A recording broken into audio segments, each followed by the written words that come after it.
ஆண்டவரும் இரட்சகருமாகிய இயேசு கிறிஸ்துவின் நாமத்தினாலே உங்கள் யாவரையும் நான் வாழ்த்து வரவேற்கிறேன். அநேக நாட்களுக்கு என்பதாக மீண்டும் கர்த்தர் ஒரு பெரிய தருணத்தை கொடுத்திருக்கிறார். பிரியமானவர்களே, நம் எல்லோருமாக சந்தோஷமாக இருக்க வேண்டும் என்பதே தேவனுடைய கிருபையாக இருக்கிறது, அவருடைய விருப்பமாக இருக்கிறது. இந்த காலங்களிலும் கூட தேவனாகிய கர்த்தர் நம்மோடு கூட ஒரு உறவை வைத்துக் கொள்ளும்படியாக ஒவ்வொரு நாளும் அவர் நமக்காக காத்திருக்கிற தேவனாக இருக்கிறார். வேதத்திலே பார்க்கும்போது அநேக இடத்துல அநேக விதமான தலைவர்களை பார்க்கும் பொழுது, கர்த்தருடைய பிள்ளைகளை பார்க்கும் பொழுது, கர்த்தருடைய ஊழியக்காரர்களை பார்க்கும் பொழுது அதிகாலையில எழுந்திருந்து தன்னுடைய ஜனங்களுக்கு என்ன கொடுக்க வேண்டும், என்ன பேச வேண்டும் என்று சொல்லி தன்னுடைய குடும்பத்துக்காக ஒரு தகப்பனை போல, தன் குடும்பத்தை வழிநடத்துவதற்காக ஒரு தாயை போல, இன்னைக்கு சபை நடத்துவதற்காக ஒரு தகப்பனை போல, எனக்கு எல்லா இடத்திலும் காத்திருக்கக்கூடிய காரியத்திலே அநேக பேர் அநேக காரியத்தில் இருக்கிறாங்க.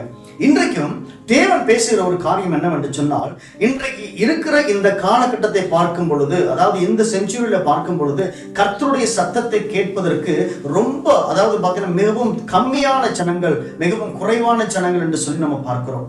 எப்படி என்று சொன்னால், தேவனாகிய கர்த்தர் தன்னுடைய வார்த்தையை வெளிப்படுத்துவதற்காக எல்லா இடத்திலும் பார்த்து கொண்டிருக்கிறார். அப்படிப்பட்ட சூழ்நிலையில இன்றைக்கு அதாவது காலப்போக்கு எப்படி இருக்குது என்று சொன்னால், அவசரமாக எல்லாரும் ஓடிக்கொண்டிருக்கிறாங்க. தன்னுடைய குடும்பத்தை கவனிக்க வேண்டும், சபையை கவனிக்க வேண்டும், சாங் ரிலீஸ் பண்ணணும், அதை பண்ணணும், இதை பண்ணணும் சொல்லி அநேக பேர் என்ன பண்றாங்கன்னா அநேக விதமான அலுவலகங்கள்ல அதிகமாக ஒரு பிரயாசத்தில் இருக்கிறாங்க.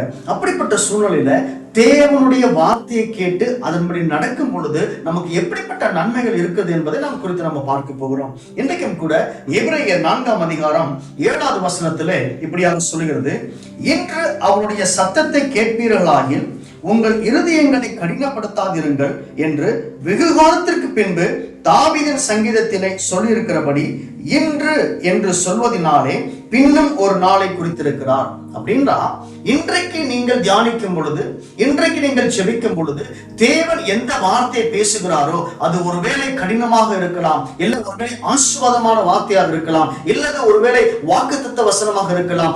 எதை கேட்டாலும் நாம் அந்த வார்த்தையை கேட்கும் பொழுது, தேவனுடைய சத்தத்தை கேட்கும் பொழுது வேதம் சொல்லுகிறது, உங்கள் இருதயத்தை கடினப்படுத்தாதிருங்கள். அப்படி என்றால் ஒரு அஜாக்கிரதையாக எண்ணாதபடிக்கு தேவன் எனக்காக என்ன பேசியிருக்கிறார்.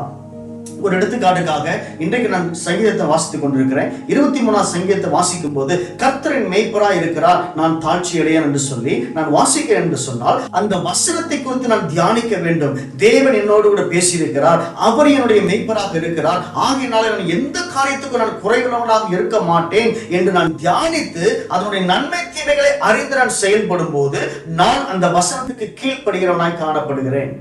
அப்போ இன்னைக்கு ஒரு குடும்பத்தை கட்டிக்காக்க வேண்டும் என்று சொன்னால், ஒரு தகப்பன் எவ்வளவு பிரயாசப்பட்டு கடினப்பட்டு உழைத்து எல்லா காரியத்தையும் சேர்த்து வைத்து தன் குடும்பத்தில் இருக்கிற மனைவியையும் பிள்ளைகளையும் போஷிக்கிறானோ, அதே போல ஒரு ஊழியக்காரன் சபைக்காக காத்திருந்து தேவனுடைய வார்த்தையை பெற்றுக்கொண்டு எப்படி தன் சபையை காத்துக் கொள்கிறானோ, அதே போல நாம் சராசரியாக இருக்கிற மனிதர்களும் விசுவாச பிள்ளைகளும் ஆகிய நாம் என்ன பண்ண வேண்டும் என்று சொன்னால், தேவனுடைய வார்த்தையை தினந்தோறும் வாசிக்க வேண்டும்.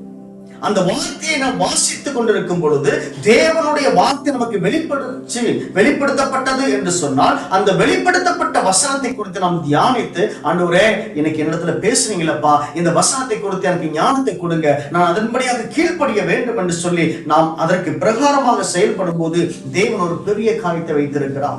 எதற்காக தேவன் வெளிப்படுத்துறார் என்று சொன்னால், அந்த எபிரேயர் 4ஆம் அதிகாரம் கீழே உள்ள வசனங்களை பார்க்கும் பொழுது இப்படியாக சொல்கிறது. 10வது வசனம், எபிரேயர் 4ஆம் அதிகாரம் 10வது வசனம் சொல்கிறது, ஏனெனில் அவருடைய இளைப்பாறுதலில் பிரவேசித்தவன் தேவன் தம்முடைய கிரியைகளை முடித்து ஓய்ந்தது போல தானும் தன் கிரியைகளை முடித்து ஓய்ந்திருப்பான். எனக்கு எல்லா மக்களுக்கும் ஒரு அவசர காரியம் என்னவென்று சொன்னால், நான் சீக்கிரம் பரலோகத்துக்கு எடுத்துக்கொண்டா நல்லா இருக்கும், நான் சீக்கிரம் மரணத்தை சந்தித்தா நல்லா இருக்கும், இல்ல சார் சீக்கிரம் இப்படி எனக்கு வேதனை முடித்தா நல்லா இருக்கும் அப்படின்னு சொல்லுகிறோம். நான் வேதத்துல பாருங்க, அதற்கு ஒரு காரியம் இருக்குது, இளைப்பாறுதல். அப்படின்னு சொன்னா தேவனுக்குள்ளாக நாம் இளைப்பாறுவதற்கு முன்பதாக தேவன் நமக்கு கொடுத்திருக்கிற காரியங்களை நாம் செய்து முடிக்க வேண்டும் என்று சொன்னால், இன்றைக்கு தேவன் என்ன காரியத்தை பேசுகிறாரோ அதை குறித்து தியானித்து கீழ்ப்படிந்து அதன்படி செய்து நாம் முடித்தால் மாத்திரமே நாம் இளைப்பாறுதலுக்குள்ளாக கடந்து செல்வோம் என்று சொல்லி வேதத்தில் வாசிக்கிறோம். இதை பார்க்கும்போது ஒரு பெரிய ஒரு சப்ஜெக்டாக இருக்கிறது. தேவன், அதாவது ஆண்டவராகிய இயேசு கிறிஸ்துவை தன்னுடைய தகப்பனாக இருக்கிற தேவன் எப்படி இந்த உலகத்துக்கு அனுப்பி கொடுத்த போது அவர் எல்லாவற்றையும் முடிந்து எல்லாம் முடிந்தது என்று சொல்லி இளைப்பாறினாரோ, அதே போல இந்த உலகத்திலே உங்களையும் என்னையும் சிருஷ்டித்த தேவன் உங்களுக்கும் எனக்கு ஒரு பொறுப்பை கொடுத்திருக்கிறார். ஒரு விசுவாசியாக, ஒரு சேவையை செய்யும்படியாக, ஒரு போதகரனாக, ஒரு அப்போஸ்தலனாக, தீர்க்கதரிசியாக அநேக வரங்களை கொடுத்து அநேக விதமான காரியத்தை குறித்து பேசி இருக்கிறார். இப்படிப்பட்ட சூழ்நிலையில நாம் என்ன செய்ய வேண்டும் என்று சொன்னால், சபையை தாங்குகிறவர்களாய் காணப்பட வேண்டும், ஊழியத்தை தாங்குகிறவர்களாய் காணப்பட வேண்டும், நம் குடும்பத்தின் பாரத்தை சுமக்கிறவர்களாய் காணப்பட வேண்டும். எல்லாவற்றுக்கும் மேலாக இது எல்லாம் சரியாக செய்ய வேண்டும் என்றால் தேவனுடைய சமூகத்தில் உட்கார்ந்து தேவனுடைய வார்த்தையை கேட்டு அந்த வார்த்தையை நாம் உட்கொண்டு அதன்படி கீழ்ப்படிந்து செய்யும் பொழுது நாம் அதை செய்து முடிக்கிறவர்களாய் காணப்படுகிறோம். ஆகினாலே இன்றைக்கு தேவனுடைய சமூகத்தில் இளைப்பாற வேண்டும் என்று சொன்னால் அதற்கு முன்பதாக எல்லா காரியத்தையும் தேவன் சொல்லுகிற காரியத்தை செய்து நாம் முடித்த பின்பாதுதான் அதற்கு தேவன் நமக்கு எந்த ஒரு இளைப்பாறுதலை வைத்திருக்கிறாரோ அதற்குள்ளாக பிரவேசிக்க முடியும். இதற்கு நாம் என்ன செய்ய வேண்டும்? ஒன்றுமே செய்யக்கூடாது. என்னவென்று சொன்னால் எல்லாவற்றையும் பிலிப்பியர்ல பார்க்கும்போது 4ஆம் அதிகாரம் 6வது வசனத்துல சொல்லுகிற பிரகாரமாக நீங்கள் ஒன்றுக்கும் கவலைப்படாமல் எல்லாவற்றையும் குறித்து உங்கள் விண்ணப்பங்களையும் ஸ்தோத்திரத்தோடு கூடிய ஜெபத்தினாலும் வேண்டுதலினாலும் தேவனுக்கு தெரியப்படுத்துங்கள் என்று சொல்லி, நம்முடைய கவலைகள் இருக்கிறது உண்மைதான், அதை தேவனுக்கு தெரியப்படுத்துவோம். தேவன் வெளிப்படுத்துகிற காரியத்தை, தேவன் பேசுகிற காரியத்தை கவனமாக கேட்டு நம் இருதயம் கடினப்படாதபடிக்கு நாம் அதை கேட்டு செயல்படுவோம் என்று சொன்னால் நிச்சயம் உங்களையும் என்னையும் நம்முடைய குடும்பத்தையும் சபையும் தேவன் காக்க வல்லவராக இருக்கிறார். கர்த்தர் உங்களை ஆசீர்வதிப்பாராக. கண்களை மூடி நாம் ஜெபிக்கலாம். மகா இரக்கமுள்ள தேவனே, இந்த வேலையில கூட தகப்பனப்பா உம்முடைய சமூகத்தை நாங்கள் ஒப்பு கொடுத்து நாங்கள் ஜெபிக்கிறோம்.